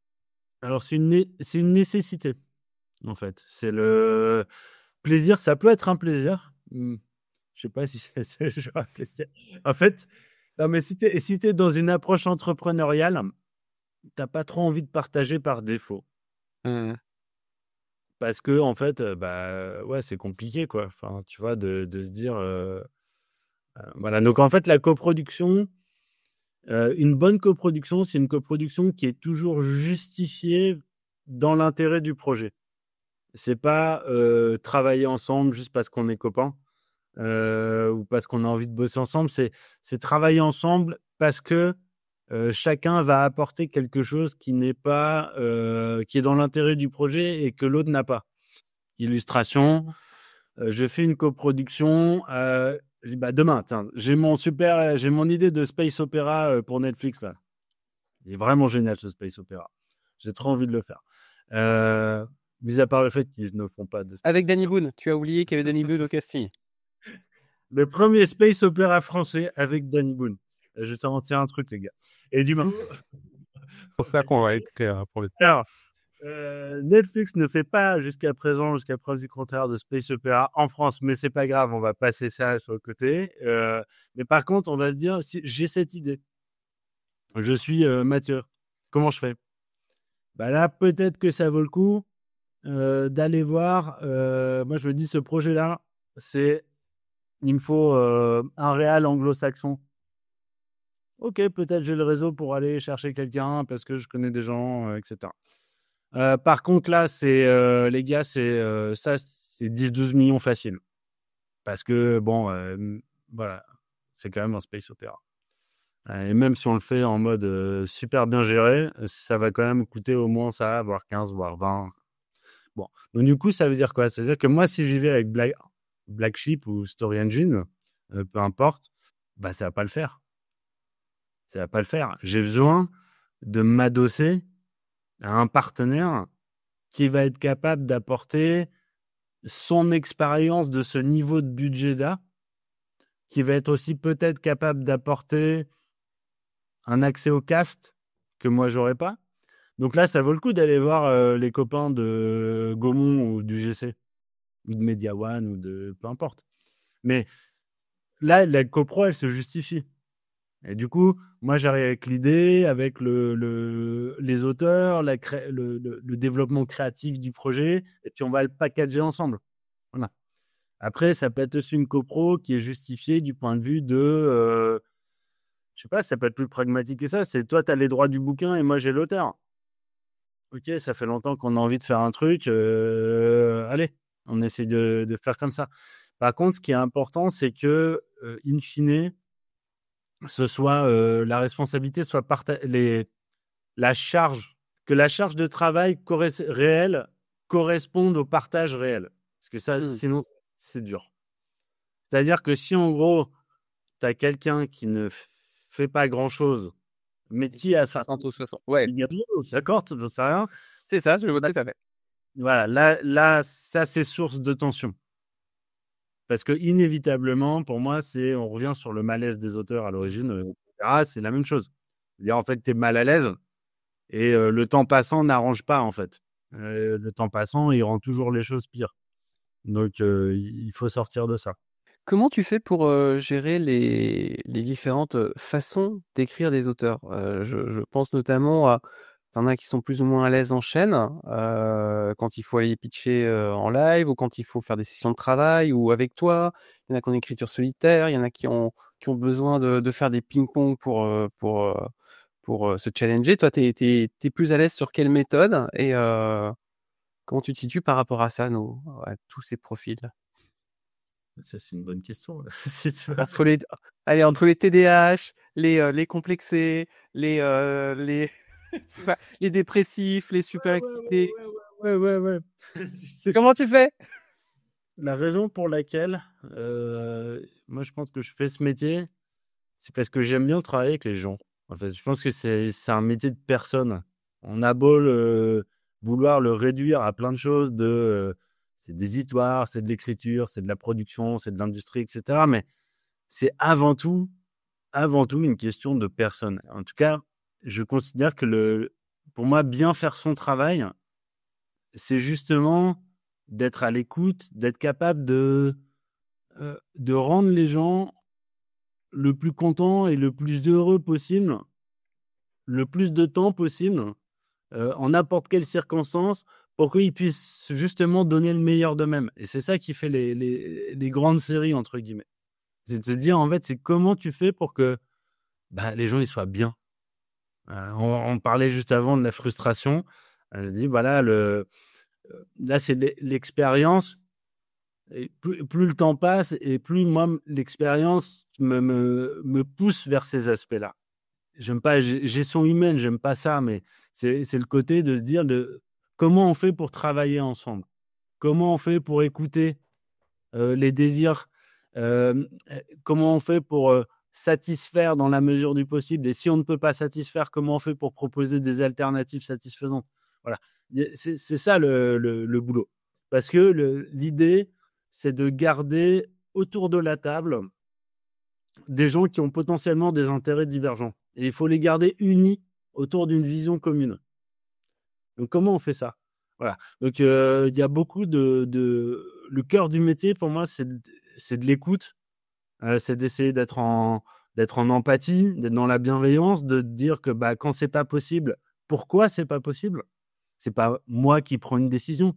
Si je dis que c'est pas possible, c'est parce que voilà, c'est basé sur tel et tel élément qui me permet pas. Mais par contre, peut-être on peut essayer de trouver un autre chemin. Peut-être qu'on peut essayer de voilà. Et c'est cette relation de confiance-là qu'on bâtit, où l'auteur me dit, moi, j'aimerais bien faire ça.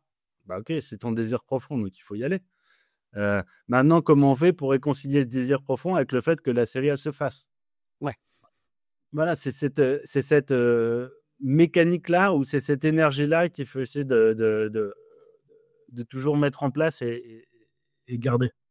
Admettons, tu as un projet qui est prêt à être pitché en chaîne, à un diffuseur. Comment tu y vas? Comment tu prépares un petit peu ton pitch? Quelle est ta méthodologie, ta mécanique pour aller justement pitcher le projet des auteurs? au diffuseur? Comment tu t'inclus dedans? Quelles sont ta méthodologie en soi?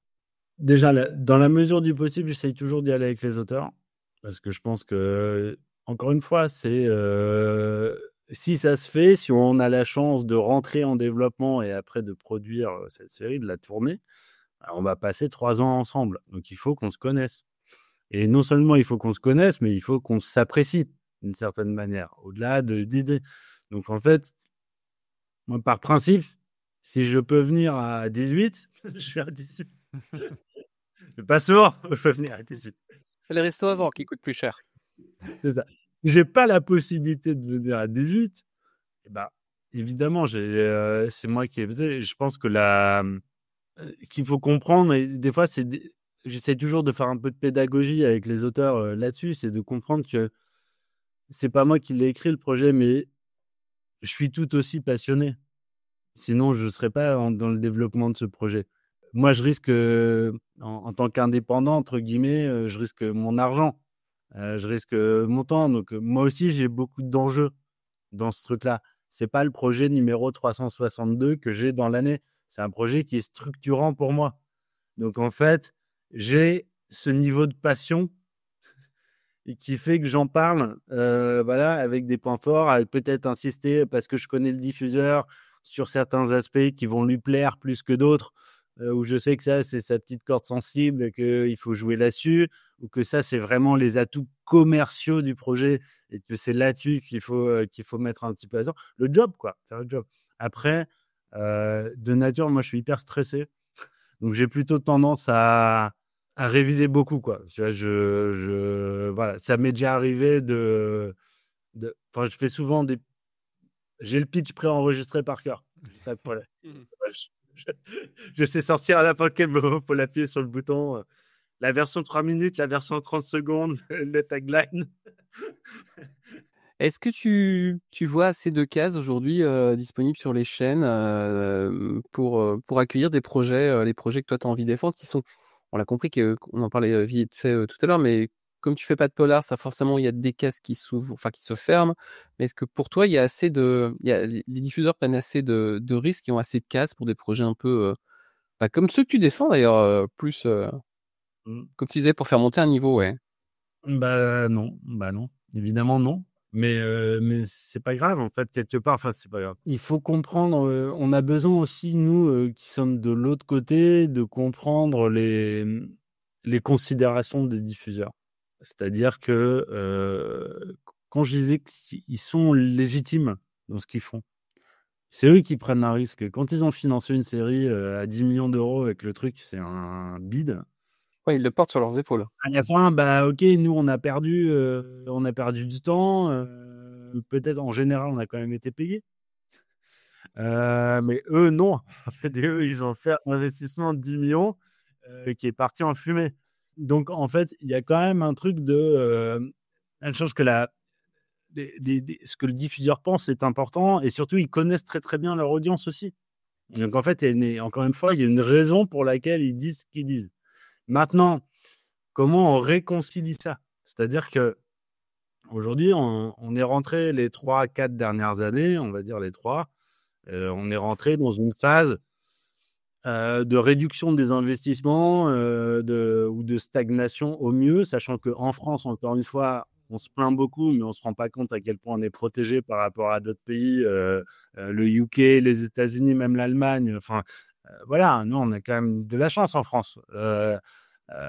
C'est plus compétitif. Après, ce qui est sûr, c'est que j'ai toujours eu l'impression de proposer des projets qui étaient au bord du cadre, de ce qui était faisable.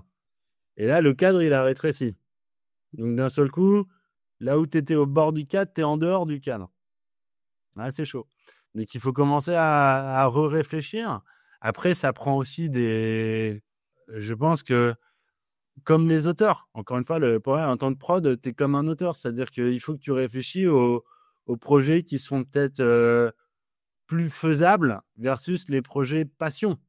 Il y a quand même une adéquation où on fait un métier, on fait un business. Moi, j'ai une structure, il faut qu'elle rapporte de l'argent quelque part. Sinon, à ce moment-là, je fais un autre métier. c'est pas grave. Mais il y a quand même cette finalité-là. Donc, il faut qu'on se raccroche. Ce qui est sûr, c'est un contexte de stagnation ou de réduction des investissements, un peu je sais pas comment dire ça, le fait que tout le monde commence à ressembler un petit peu à tout le monde. On a eu ça quand même. Hein. Il y a, de manière générale, voilà, avec des petites particularités, mais il y a quand même un petit peu de...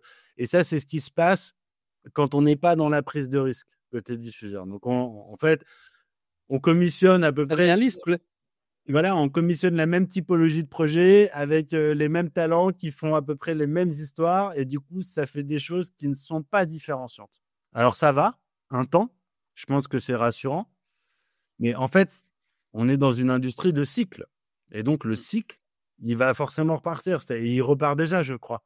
C'est de se dire, en gros, on va avoir besoin très très vite, un tel ou un tel, à un moment, il va se dire, bon, j'en ai marre de ressembler un petit peu à mon voisin, il faut que je refasse du différenciant.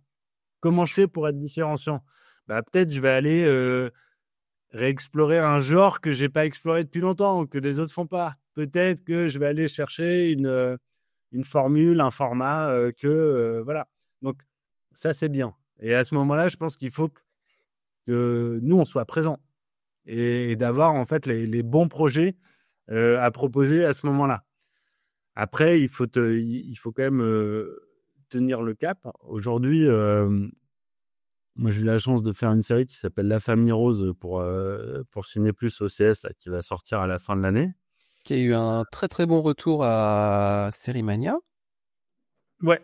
Oui, ça c'est éloges, ouais. Ah ça c'est cool. Et mais du coup, c'est et un beau prix aussi. Ouais. Et ça, c'est différenciant. Maintenant, est-ce que moi j'ai vraiment envie de se dire ça, c'est une manière de montrer que on peut faire du genre en France, donc on a les talents en France. On a vraiment essayé avec Tigrane, il en parlera certainement encore mieux que moi, et Enzo et tous les autres qui ont participé à cette série, de faire une série de genre à la française. Ça veut dire quoi ? Ça veut dire qu'on n'a pas essayé de copier moins bien parce qu'on n'avait pas le budget de toute façon. Un truc qu'on aurait pu faire de l'autre côté de la Manche ou de l'Atlantique. On s'est dit, mais c'est quoi une série de genre à la française en fait ? C'est une série qui déjà va prendre le genre au sérieux. Donc déjà, on essaye de ne pas désamorcer le genre avec la comédie. C'est rare. La plupart du temps, quand on va dans le genre, aujourd'hui, on a trop peur, donc du coup, on désamorce avec de la comédie. Mais du coup, on se tire une balle dans le pied, ça ne marche pas. Donc nous, on assume complètement le truc, d'y aller. D'autre part, c'est creuser des trajectoires de personnages. Et ce qui nous intéresse dans cette série, c'est au fond l'évolution de cette famille. C'est comment elle va s'écrouler sous la pression. C'est presque la série, moi je la présente toujours comme étant la métaphore d'une famille aimante mais dysfonctionnelle qui essaye de joindre les deux bouts au quotidien. Pour moi, c'est presque une famille gilet jaune. C'est un côté de je suis en galère là, comment je fais ? Système D, j'en ai marre. Tu vois ? Et en fait, voilà. Et après, on le met sous un prisme qui est complètement barré. Des cannibales du genre, ils mangent des gens, ok, voilà, et on va le voir. Mais en fait, ce dont on parle, c'est ça. Ce dont on parle, c'est un drame familial. Voilà, sous couvert de thriller et de genre. Mais c'est un drame familial. Donc il y a, voilà, donc c'est ça en fait voilà. Et ce côté-là, moi je le pousse. Là, je le pousse. J'ai envie de le pousser avec d'autres projets.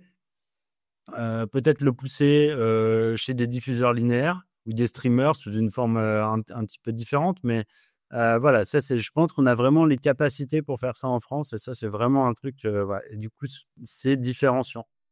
Sans parler d'être dedans ou en dehors des cadres, si vraiment il y avait genre une série que tu avais envie de produire qui n'est pas produite encore aujourd'hui, est-ce qu'il y aura un sujet, une thématique ou quelque chose de particulier que tu aurais voulu justement aborder ? À quoi cette série aurait ressemblé ?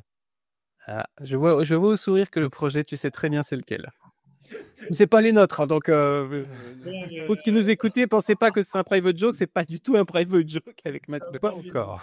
Ouais, non, mais je pense que encore une fois, les producteurs sont comme les auteurs. On a des espèces de marottes. Il y a des idées. On fait beaucoup de créao. Non, mais il y a quand même des enjeux aujourd'hui. Moi, je suis assez fasciné, je veux dire de manière générale, par la fracture entre les générations. Moi, je suis assez fasciné par tout ce qui trait à jeune versus vieux, entre guillemets. Je pense qu'on a une génération de mai 68 qui a été la génération la plus bénie de l'histoire de l'humanité, quasiment, hein, on peut le dire comme ça, qui tient encore les rênes aujourd'hui. C'est ça qui est magique. Et qui est en train de te dire, même plus nous, parce qu'on est passé à celle d'après déjà, mais qui est en train de te dire, mais toi, tu vas faire comme ça, ou toi, ta vie sera moins bien, parce que moi, je refuse de faire le moindre sacrifice par rapport à ce que j'ai. Et du coup, on est presque dans un délire, avec en plus le vieillissement de cette population massive, parce que c'est papy boom, baby boom, papy boom. Donc en fait, une emprise sur la politique, la société de manière générale, sur la manière de voir les choses, qui est assez dingue. Je mets pas tout le monde dans le même panier, attention. Mais je trouve qu'il y a quand même un phénomène de société là qui n'est pas traité. Et du coup, ça fait partie des idées. Mais je t'ai dit, si un jour je fais j'avais bien un truc de la guerre des jeunes contre les vieux, quoi. Et je pense qu'il y a quelque chose de vraiment d'aller chercher là où il manquerait pas de beaucoup en fait pour qu'on bascule dans un peu la dystopie, la fiction. Mais voilà, on n'est pas très très loin. Après, voilà, c'est toujours compliqué de porter des revendications un petit peu. On change pas qui on est, hein, donc tu as un petit truc derrière, quoi. Là, moi, j'aime bien les revendications un peu sociales, en tout cas de poser la question. On peut y répondre de plein de manières différentes. Hein. Je pense qu'il n'y a pas une manière d'y répondre, mais que cette question-là soit vraiment posée, ça fait partie des choses importantes. Et puis, de manière générale, les producteurs, ils ont quand même un rôle à jouer dans les projets qui sont proposés par rapport au monde dans lequel on vit. Alors, ça ne veut pas dire qu'on est contre ou pour quelque chose. Ça veut dire que dans les contenus qu'on est amené à proposer, on doit toujours essayer quand même de répondre, en tout cas essayer de répondre à quelque chose qui est au-delà du simple temps d'antenne. C'est-à-dire que je pense que même une série positive, elle a de la valeur dans le monde dans lequel on vit, parce qu'on est tellement stressé que oui, on a besoin en fait à un moment de regarder un truc qui nous remet un petit peu l'humain au cœur, qui nous donne de la chaleur, du sourire, etc. Le problème, c'est quand il n'y a que ça. En fait, il faut balancer les choses. Voilà. Donc, tout est bien. Il faut être capable de proposer cette diversité-là. Et au-delà de ça, parce que là, on parle beaucoup des sujets, moi, je pense qu'on a quand même un rôle à jouer dans la promotion des talents et des idées. Donc, on peut revenir là-dessus, mais ça, c'est vrai que renouveler les choses, ne pas cesser de proposer soit des nouvelles idées, soit des nouvelles formes d'écriture, une nouvelle manière de raconter des histoires, de trouver toujours un petit peu l'originalité de ce qui n'a pas encore été fait avant. Ça peut être aussi visuellement. Voilà, donc ces initiatives-là, c'est comme ça qu'on continue à avancer en tant qu'industrie. Et une dernière chose pour la France, c'est que je trouve qu'on s'améliore beaucoup. On a quand même encore peut-être un gap avec la qualité de l'exécution qui se fait dans les pays anglo-saxons. Donc là, c'est plus une réflexion de producteur un peu froide, mais de dire, quand on voit la qualité des séries qui existent, pour pas les citer, mais je prends bon, alors, Apple, ils mettent les millions, mais il y a quoi. Quand on voit la qualité par défaut d'une série Apple, la qualité par défaut d'une série BBC, même plus récemment d'une série Netflix UK, etc. Moi, je pense qu'on a encore on est vraiment perfectible. Donc, en fait, il faut que on se pousse, on se challenge, mais à tous les niveaux. ça veut dire c'est pas seulement le scénario, c'est la production qui est en jeu aussi. C'est la qualité si je pousse, je dis la qualité du troisième assistant réel. On a besoin d'aller à ça. Et là, on pourra vraiment être en compétition, en concurrence dans le monde entier. Aujourd'hui, c'est encore trop l'exception. On se croise à un moment qui est un peu particulier pour toi puisque l'aventure Black Sheep s'est arrêtée, celle de Story Engine commence. Est-ce que tu peux nous raconter la genèse de ce nouveau projet et quel va être le positionnement justement de ta nouvelle structure? Qu'est-ce que tu vas chercher? Comment tous les gens qui nous écoutent vont pouvoir t'inonder de Bible? N'oubliez pas 10 pages d'Annie Boone et Space Opera. Tu vas être dégoûté, tu vas en recevoir tellement.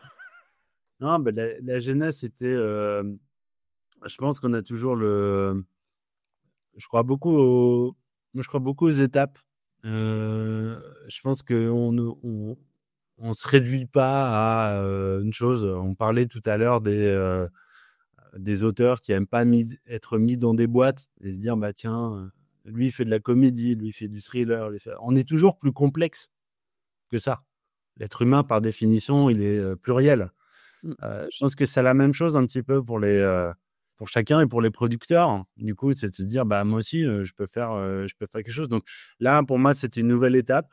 Et donc, c'est une étape de Story Engine. Donc il y a un axe qui est quand même un axe un peu plus premium, avec l'idée justement et un axe de genre, mais pas que, mais de se dire, voilà, sur la base de ce qui a été fait avec notamment La Famille Rose et avant, moi, c'est vraiment l'objectif de faire du genre mainstream.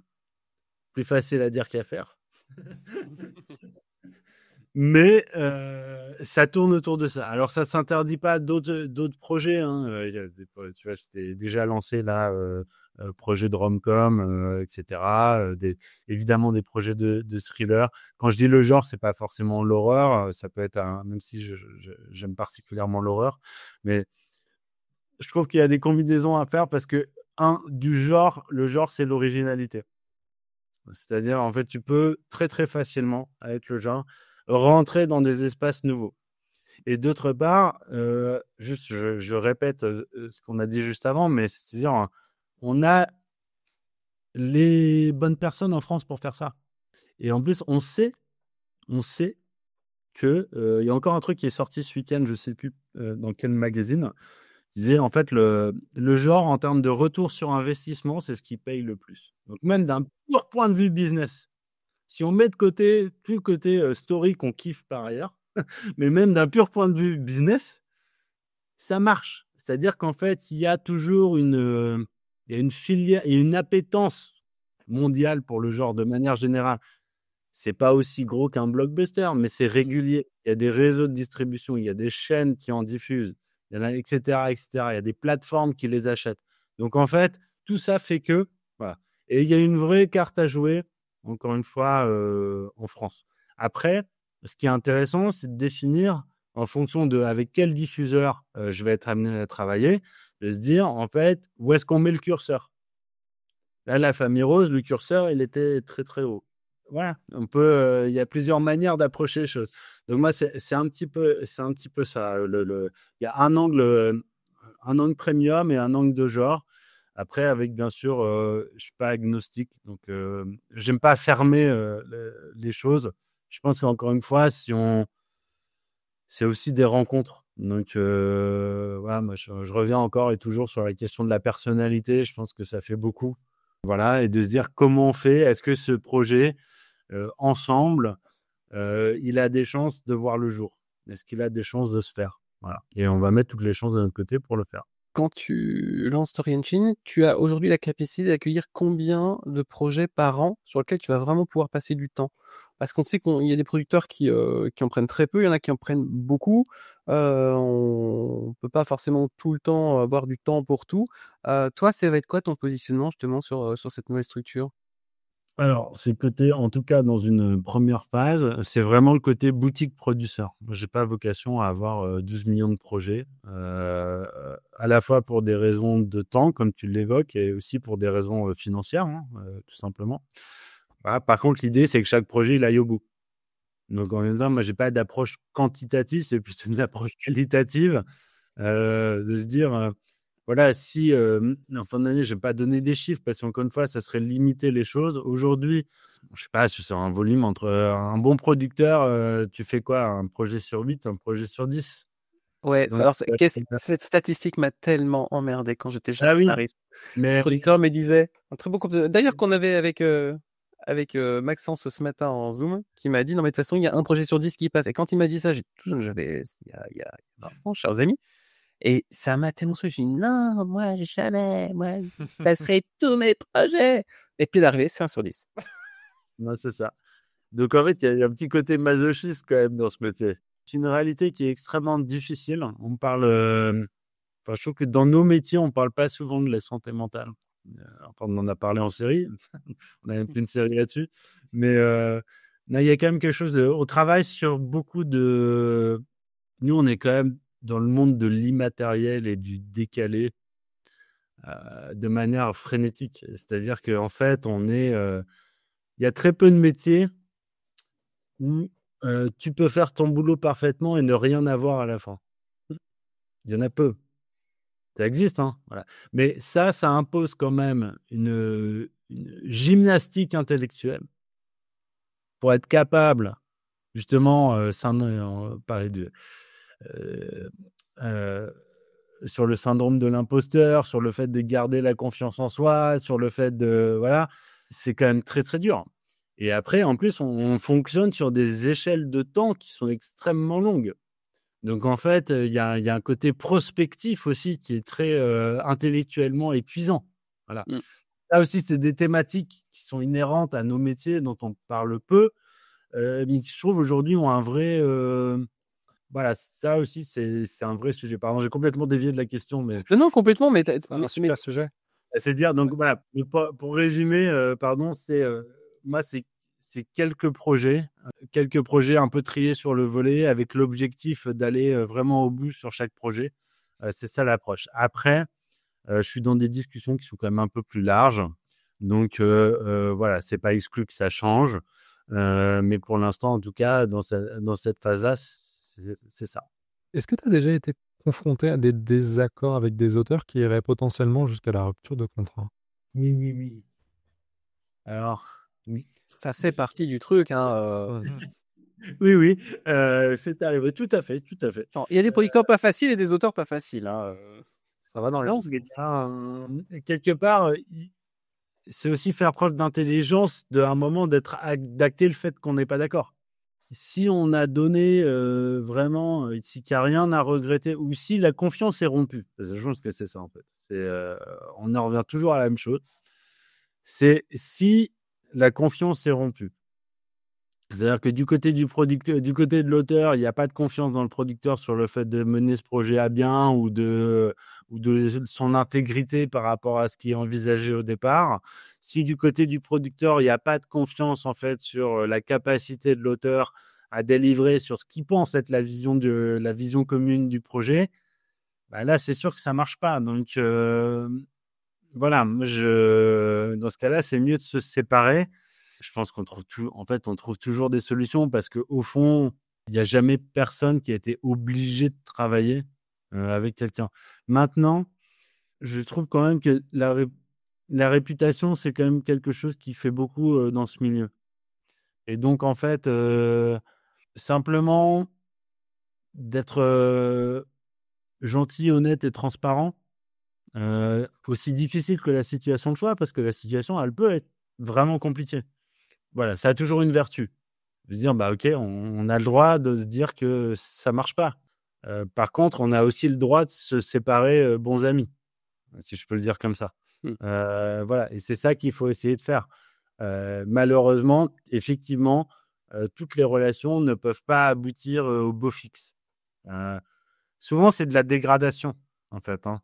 C'est pas parce que bon, si on s'entend pas dès le début, ça marche pas, quoi. Voilà. Après, je sais qu'il peut y avoir des et même en gestion du projet tellement gros que du coup, on peut pas le refuser, donc il faut le faire. On peut pas le refuser en tant qu'auteur, on peut pas le refuser en tant que producteur, donc on y va, mais on n'a pas choisi les personnes avec lesquelles on bosse. Et ça, en général, je suis pas certain que ça produise les meilleurs projets. Ouais, puis il y a la gestion du temps aussi qui peut être tellement longue. C'est-à-dire que c'est vrai qu'en tant que scénariste, on se dit je voudrais avoir tout de suite les retours du producteur. Le producteur il se dit je voudrais avoir tout de suite les retours de la chaîne. Mais quand tu mets tout ça bout à bout, en fait, des fois, il peut se passer des semaines avant de pouvoir se faire un ping-pong et ça peut être frustrant. En tout cas, moi, je sais que c'était il y a au début, chers amis, il y a très longtemps, c'était vraiment quelque chose qui a fait que j'apprenne, tu vois, cette gestion de la frustration et du temps. Et quand on a commencé à bosser avec Maxence, c'est le premier truc que je lui ai dit, un des premiers trucs, je lui ai dit, cette gestion du temps, elle peut être tellement chiante, en fait. L'effort intellectuel que ça demande, et encore, c'est même pas les bons mots que j'utilise, mais en fait, l'énergie mentale que ça demande de vivre avec ça, c'est énorme. Et au fond, on a beau avoir une certaine forme de cuirasse avec le temps. Tu vois, toi-même, tu as commencé ta phrase en disant « Ah, ça fait longtemps que je le fais, maintenant je suis un peu rodé. » Ah ouais, on est un peu rodé.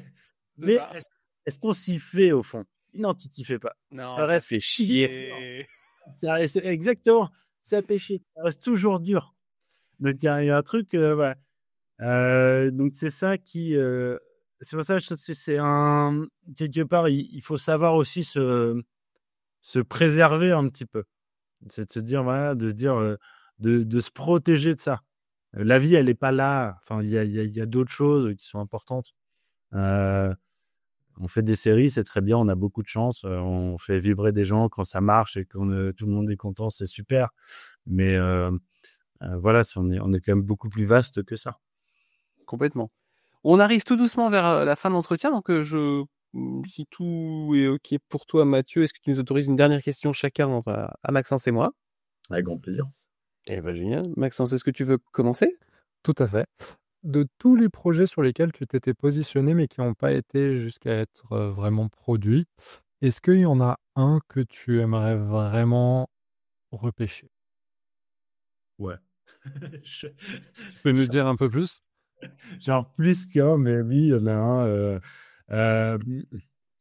Alors, il y a un projet qui est très cher à mon cœur, qui est un projet qui a démarré il y a très très longtemps en Australie, qui s'appelait Ripley. Et Ripley, c'était une sorte de version un peu sci-fi de En Thérapie. Bien avant En Thérapie, hein, parce que je parle de 2016 ou un truc comme ça, c'est un des tout premiers projets. Voilà, en fait, c'est dans un futur proche, c'est une agence de détective émotionnel. Donc, en fait, c'est des gens qui vont enquêter dans le passé de leurs clients, à leur demande, à la demande des clients, pour identifier, en fait, ce qui les a bloqués et qui les empêche d'être heureux et qui les empêche de vivre. Et en fait, ça a utilisé le principe de la Gestalt thérapie, qui est le fait de revivre l'acte manqué, du coup, qui permet après de passer au-dessus. Donc, une fois qu'ils avaient identifié c'était un peu un procédural, c'était du returning.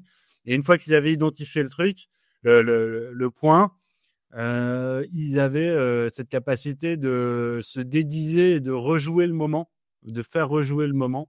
Émotionnellement, c'était hyper fort. Et le plus ils incarnaient chacun, en fait, des personnages, le plus ils perdaient eux-mêmes leur propre identité. Voilà, il y avait quand même un truc de... Voilà. Et du coup, moi, toute cette mécanique-là que je trouvais, encore une fois, assez belle, c'est un peu la rêve des films genre la Ex Machina, Eternal Sunshine of the Spotless Mind ou Her. Voilà, il y a des choses là-dedans ça, c'est puissant. Donc, ça fait partie des projets où je me suis toujours dit... celui-là, il y avait plein de clients, on avait au moins je sais pas combien de clients, il y avait des arches, il y a à peu près tout. Il y avait un Moodrill qui était génial. Voilà. Est-ce que tu penses que ça... Alors, c'est pas ma dernière question, je précise, je garde pas rebondir sur ce que tu disais, mais c'est vrai qu'on a toujours tendance à croire qu'un projet qui est refusé en chaîne à l'instant T est un projet qui est mort. Mais est-ce que c'est un projet qui peut revenir dans 5, 10 ans selon le marché, selon une rencontre que tu vas faire avec un auteur, où tu vas avoir un déclic et d'un coup, boum, Oui, déjà, c'est un projet qui a jamais été, vu que c'est un projet en langue anglaise, c'est un projet qui a jamais été montré à des diffuseurs français. Donc, en fait, déjà, tu peux te dire, il y a une avenue là, d'un truc qui n'a pas été... mais qu'est-ce que ça impose? C'est toujours pareil, en fait, c'est la complexité du truc, parce que, encore une fois, c'est un projet qui ne s'est pas fait, inévitablement, il charrie avec lui un affect. Toujours. Donc, il y a ça. Après, il y a des questions, est-ce que j'ai l'énergie, en fait, pour aller le repousser, encore une fois, de remettre le truc sur le métier, alors que j'ai l'impression d'avoir déjà fait tout ce qui était humainement possible de faire pour essayer que ça se passe. Mais pourquoi pas? Je pense ça fait partie du métier d'être curieux et de rester ouvert. Donc, je pense qu'il faut toujours être capable de se dire, tiens, il y a ce truc-là. Est-ce que je suis capable de faire cette connexion, en fait, entre ce besoin et ce projet, et de se dire que peut-être, voilà. Et après, tu as souvent des questions juridiques, parce que les droits, ils sont loqués quelque part. Soit tu les as, soit si que tu les as perdus. Ou alors tu as travaillé avec un auteur, mais qui est lui-même est pas prêt. Enfin, voilà. Donc, il y a beaucoup de considérations, mais ça se fait. Ouais, ça peut complètement se faire. Ma dernière question, j'en avais encore tellement. On va pas parler de nous sur la dernière question, mais je vais revenir un peu sur un sujet que tu as abordé à plusieurs moments. Mais pour toi, finalement, on a parlé un peu des difficultés que pouvaient traverser les scénaristes et les producteurs, parce que Dieu sait qu'ils ont aussi des soucis. Pour toi, c'est quoi la formule magique pour un producteur zen et un scénariste zen? Je t'ai posé une question, vraiment, mais démerde-toi avec. Non, mais il n'y a pas... Après, on peut pas... peut-être qu'on peut pas, au fond, faire abstraction de qui on est. C'est-à-dire que si on est stressé profondément depuis qu'on a 8 ans, je veux dire, il n'y a pas de situation dans laquelle il y a même le projet qui se passe le mieux du monde va être stressant. On est quand même tous plongés dans des choses qui ont... c'est des sujets qui ont beaucoup d'enjeux. Et c'est des sujets qui charrient des enjeux émotionnels, des enjeux financiers assez conséquents. Est-ce que le zen existe? Je pense pas. Moi, je suis toujours hyper stressé dès qu'il se passe un truc, tu vois. Donc, mais par contre, c'est la manière dont tu vas l'aborder qui va faire la différence. C'est de se dire, est-ce que une fois que je sais que ça me stresse, est-ce que je suis capable de comment je transforme ça en force quelque part? Voilà. Comment ça m'aide? Voilà. Comment je peux aider aussi les autres, si jamais, parce que le job, en fait, c'est d'aider les autres. Comment je fais en sorte pour d'aider les autres à ce qu'ils soient bien et qu'au fond, tout le monde fasse son boulot. Et là, on a parlé des scénaristes, mais c'est valable pour le perchman. C'est valable pour le machinot qui va finir à minuit et qui va recommencer à 5h du mat le jour d'après. Donc, en fait, c'est ça. Il y a, on a chacun... Voilà. Mais je pense que si on fait ce métier, c'est quand même, on aime bien un petit peu la pression. Il y a quand même un truc de se dire, il y a un sentiment de... en mettant l'ego de côté complètement, il y a un sentiment de faire quelque chose d'unique. On n'est pas dans du reproductible, et c'est la conséquence du prototype, parce qu'on fait un prototype, on fait un truc qui n'a pas d'équivalent. Chaque série est unique, c'est une combo spéciale, ou chaque film. Bon. Donc voilà, donc on fait un truc unique. Et du coup, ça, je pense que ça donne la motivation et l'énergie pour faire quelque chose. Et, voilà. Et du coup, la seule solution pour ne pas stresser, je pense, c'est de se parler toujours. Plus tu parles et mieux ça va. On n'a pas toujours le temps de se parler dans un rythme de production. Je ne parle pas avant. Mais il faut le prendre. En fait, il faut vraiment essayer de ménager le temps. Il y a beaucoup de choses qui sont à faire encore aussi dans notre métier. Je pense qu'on se dit, ça y est, c'est le rush du tournage, c'est normal. Tu vois, bah non, en fait, c'est pas normal. Tu vois, c'est pas parce qu'on tourne qu'on fait n'importe quoi. Donc, en fait, on a au contraire. T'as passé, si t'as 10 semaines de tournage, ça va peut-être marcher les 2 premières, mais après, il en reste 8. C'est long. voilà, il faut essayer de trouver comment. Voilà, donc pour moi, ça passe souvent quand même beaucoup par l'échange et la disponibilité. Voilà, c'est le mot de la fin. Très bien. Et les 3 dernières petites questions de la fin, elles sont très très courtes et c'est à Maxence de te plonger dans ce petit Ouais, il y rituel. il y en aura 2 du coup, parce qu'il y en a une, c'est par rapport au scénario que tu aurais aimé écrire, donc voilà. Ah, mais peut-être. Mais tu peux tester, hein, si tu veux. Mais Ouais, je sais pas. Ouais, non, je vais pas avoir la prétention de faire ça. bah, du coup, sinon, bah, ton film ou ta série préférée? Mad Men. Je me suis dit quelque chose comme ça. Mad Men. Très bien. Et donc, du coup, le dernier coup de cœur que tu as pu avoir? J'ai le droit de pas avoir de réponse là-dessus ou pas? Il me faut beaucoup plus de temps. Blanc, il va y avoir un gros blanc sur les dernières cycles. Qu'est-ce que j'ai regardé que j'ai beaucoup aimé? Et là, on découvre que Mathieu, tu n'as ni abonnement télé, ni abonnement de plateforme, rien du tout. Ouais, j'aime pas regarder la télé, moi. Si, la vérité, c'est qu'après là, l'heure et demie qu'on vient de passer ensemble, et je pense que la saturation du nombre de trucs que je regarde, j'ai une incapacité à me dire que j'ai regardé un truc. Bah, évidemment, comme tout le monde, j'ai adoré. J'ai adoré Adolescence récemment. J'ai trouvé vraiment réussi. Ouais, des choses comme ça. Moi, je suis plutôt branché quand même sur les. J'ai adoré Industry. J'ai trouvé que c'était sur HBO, qui est pour moi une très très bonne série. Vraiment une exploration du monde corporate qui était assez incroyable. Donc ça fait partie des trucs dernièrement que j'étais important, mais saison 4. Voilà. Qui était un peu moins mal que les 3 premières d'ailleurs. Bon, super. Eh bien, merci beaucoup. En tout cas, c'était vraiment très très cool. Merci à vous deux et du coup, bah, peut-être à bientôt. Eh ben oui, carrément. Si quelqu'un veut te contacter, si quelqu'un veut suivre ton actualité, LinkedIn, d'autres réseaux? Tout à fait. J'ai un site internet qui est en cours de création qui devrait du coup être opérationnel au moment où ce podcast sortira. Storyengine.tv de mémoire. Storyengines.tv, tout à fait. Sinon, c'est mon prénom @storyengines.tv. Voilà. Eh ben écoute Mathieu, un grand merci d'avoir passé ce temps avec nous et d'avoir effectivement fait ce partage d'expérience sur toutes les séries que tu as accompagnées, pourquoi tu es venu à ce métier et aujourd'hui là où tu te diriges.